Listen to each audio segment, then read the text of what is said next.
So, when you don't know how to do something, how to fix something, or how something works, what do?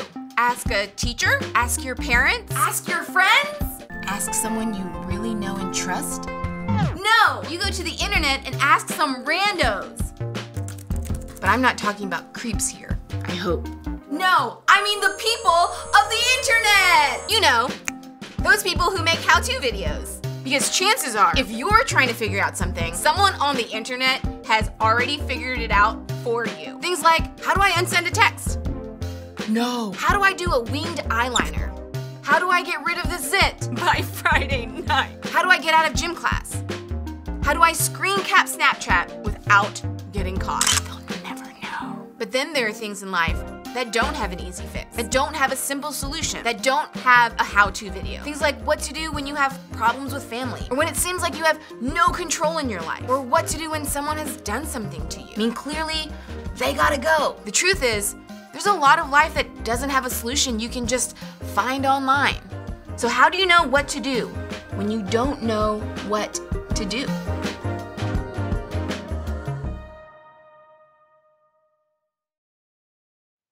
How many of you overuse emojis when you text? Actually, scratch that. How many of you would say that there's no such thing as overusing emojis? I bet some of you can maintain an entire text thread only using emojis, and your friends would know exactly what you're talking about.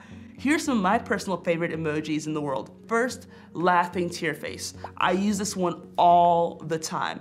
Sometimes I like to mix things up using the laughing cat tear face, which really sounds weird when you say it out loud. When my friends and I send each other dumb gifts, a lot of laughing tear faces are sent in response.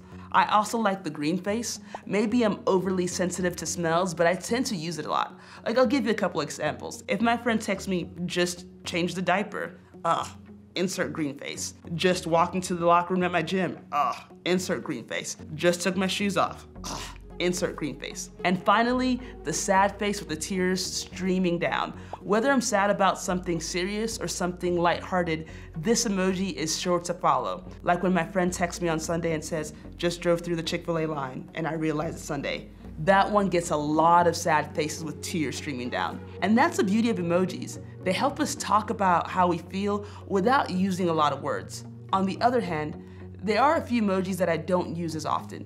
But when I do, I think they pack a punch and they say a little bit more than my usual go-tos. I like the first one the best, the face without a mouth, because it represents those moments where you simply have no words to say. I use this when I hear about something or when something happens that I just can't make sense of. I'd say that most of the time, these shocked emojis are sent along with a text message that reports something happening that was shocking in a bad way. Something that catches us off guard and hits us out of nowhere. These things don't happen every day, but when they do, they can affect us in a big way.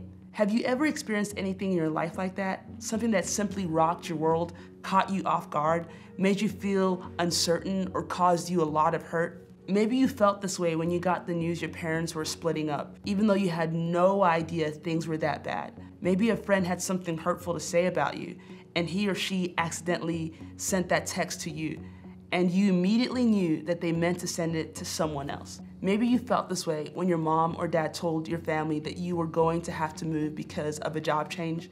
Maybe you felt this way when you experienced an injury at the beginning of your sports season, or maybe your boyfriend or girlfriend broke up with you over text. Maybe you got a rejection letter from the college you were dreaming of attending. Unfortunately, this list could go on for a while with examples of times when your world was rocked by some shocking news or circumstances. If you haven't experienced it yet, there'll be a time in your life when this happens.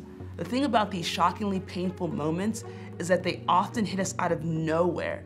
Because of that, it's difficult for us to know how they'll make us feel.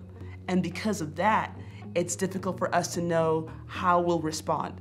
Sometimes we're surprised by how well we handle it. We think, wow, I figured that news like this would take me to the edge, but I'm actually okay. Sometimes we surprise ourselves by how much it tears us apart. We think, I don't even know why I'm so upset, but I am a mess. Sometimes we consider, where is God in all of this?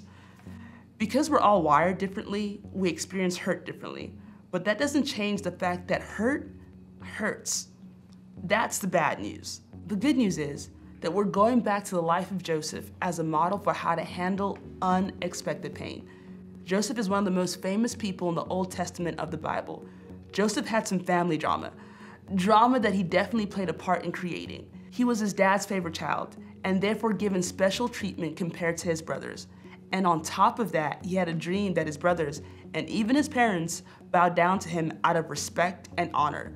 And because Joseph seemed to have a hard time picking up on social cues, he shared his dream with his family. You can imagine how well that went. His brothers were not okay with him being his dad's favorite. His brothers were not okay with him sharing his dreams of ruling over them. So how did they respond? Check this out.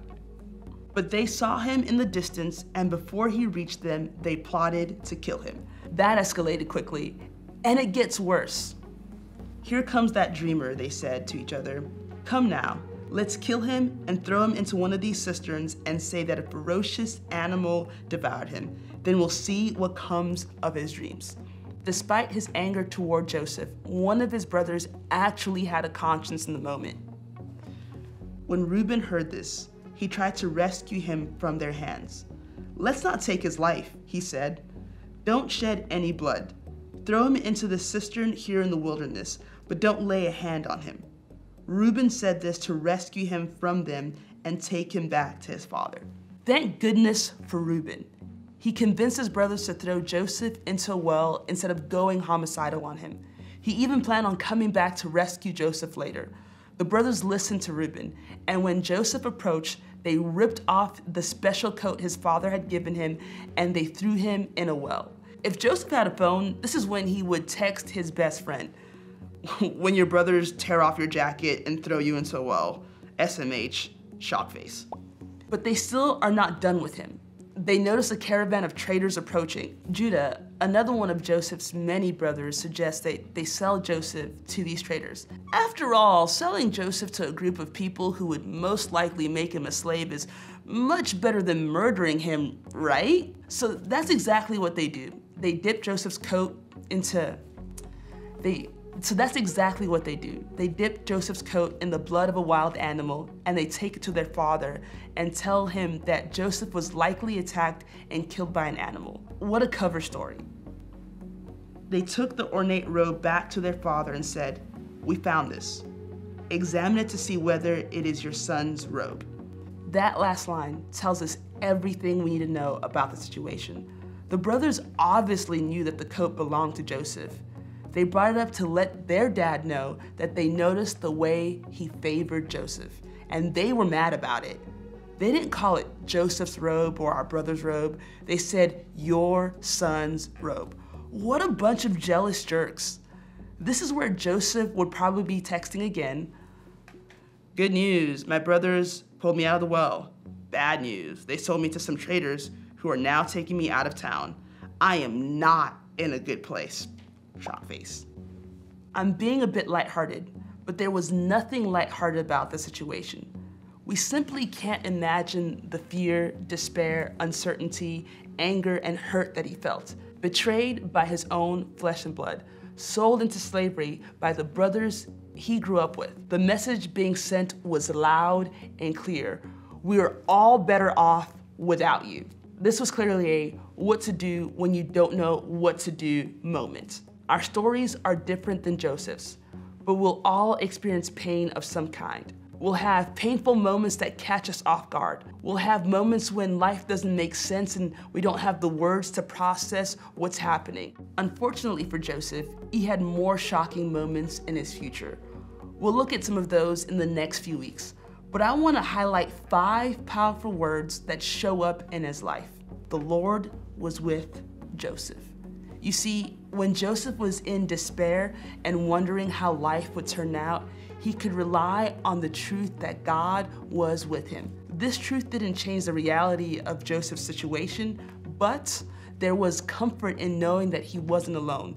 This truth didn't mean that Joseph could see where the story was going, but he could know that God was with him.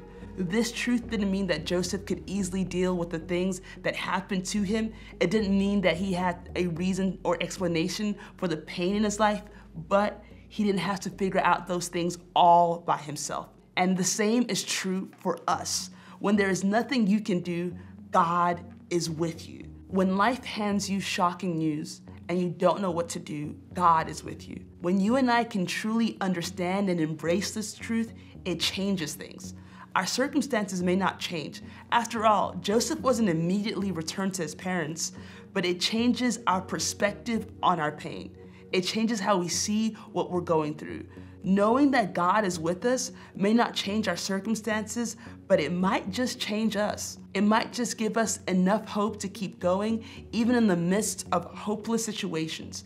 It's easy to give in to the hurt we've experienced. It's easy to let fear overwhelm us or anger consume us. We have a lot of reasons to let difficult and sometimes unfair situations get the last word.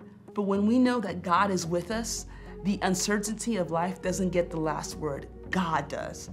But what does that look like for us? There are no formulas or easy answers for getting through hard times, but here are some things to do in the meantime. First, be real. Feel your feelings. Not everyone will experience incredible luck in life, but everyone will go through tough times and pain. All throughout the Bible, people went through difficulties, and there were many accounts of them being real and honest with God about their struggles. There are no cliches to make the hard times go away, and our job isn't to just suck it up and act like everything's okay. If we believe that God is with us, then we should know that God is more than okay with our honest questions, doubts, and fears. Second, remind yourself that God is with you. Here's a spoiler alert. Things did eventually work out for Joseph. But we know that because we can read the whole story in the Bible. But when Joseph was in it, he didn't know how it would turn out. There were no spoiler alerts for him. All he could do is face another day wondering how things would turn out. But he held on to one thing, that God was with him. In moments when life is toughest, that's when this reminder is most important. God is with you, and your story isn't over yet. Our life will be full of moments where we don't know what to do about our pain. We'll want to insert the shock face emoji a lot of times. In those moments, it's important to know that when you don't know what to do, God is with you. And we know that God is with you and for you, it will give you the hope when things feel hopeless. It won't make the difficult circumstances go away, but you'll have something to count on. You will know that you are not alone.